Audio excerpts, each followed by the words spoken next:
What's going on, everyone? Gilman with Live Stocks back with another Tesla update video, taking a look at how Tesla stock traded today during the crazy price action that took place today, as it was the last day before S&P inclusion on Monday. We'll take a look at some key levels of support and resistance, how the stock did overall during the day, and what we think kind of the next levels to look out for are in Tesla. So real quick, if you enjoy videos like this, hit that like button down below, subscribe to my channel if you are new, and comment down below what your trade plan with Tesla is now that we are done with inclusion, or rather, you know, the buying that was kind of leading up to inclusion. So let me know down in the comment section, and I'd love to chat with you guys down there. So we'll get right into it. So as we could see, green day for Tesla, up $40 almost 6% here, $39 and 5.96%. After hours, we're down a little, down decently, $18 and 2.5%. So the day didn't start too hot, as I'm sure some of you guys know. If we take a look back at yesterday, right, we were kind of hitting up against this resistance level in the high 650s, and in pre-market today, we already came above this level. If you guys remember for the video yesterday, this is kind of the level, one of the levels that we were watching that we thought could hold up as resistance, or if it, you know, made it above that, then it could hold up as support. So taking a look at what happened, right out of the gate, we ran up to kind of to the mid 680s, right? And it looked like it was going to hit that 700 mark.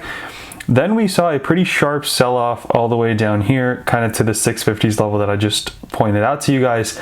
So, you know, a decent, almost $30 drop.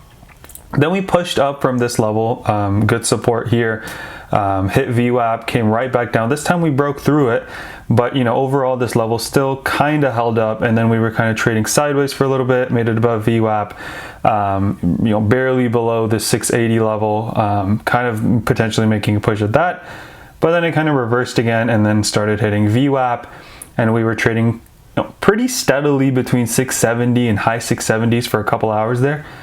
And come the last hour, this is probably the craziest hour I have seen from a price action perspective. Again, for a company the size of Tesla, that's not, you know, a penny stock.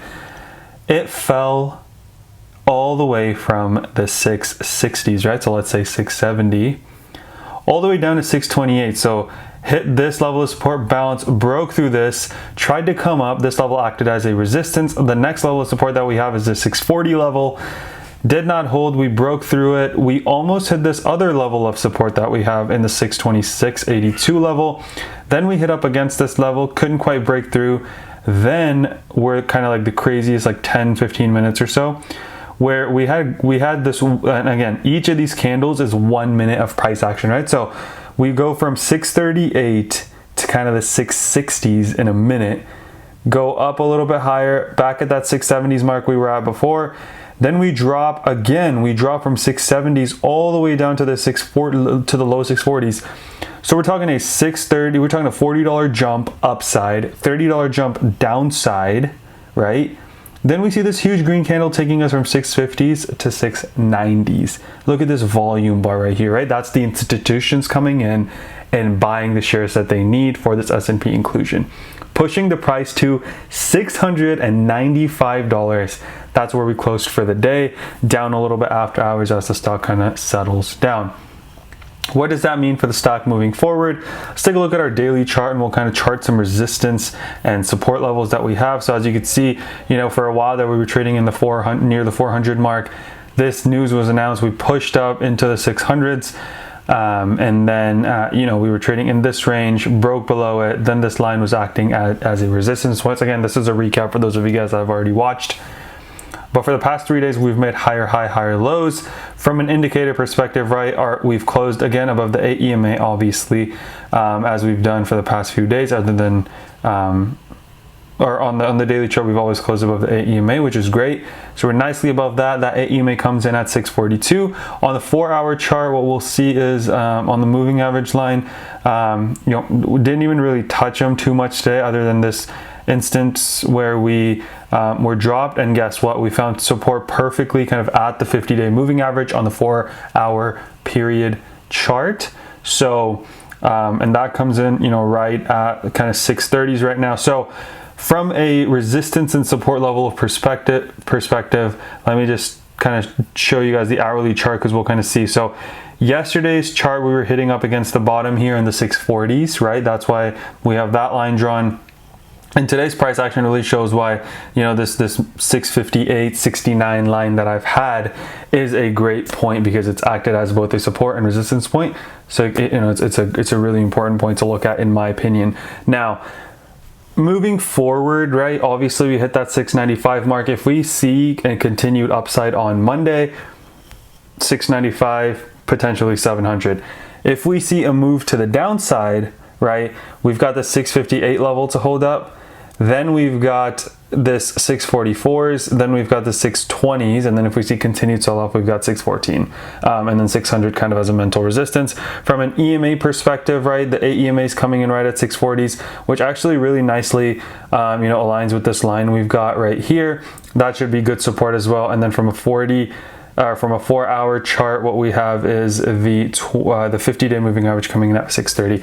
I'm also watching that 15 EMA on the 4-hour chart. I've pointed it out to you guys a couple times before.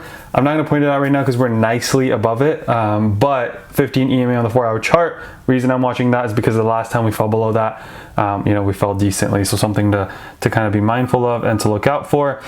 And then let's just take a look at the 5-minute chart to see if we see anything that really sticks out. But, you know, more so it just kind of confirms what we see, you know, with this level of resistance slash support right there, this bottom level right here. So these lines, right, and these levels of support still stand 658, 641, 626.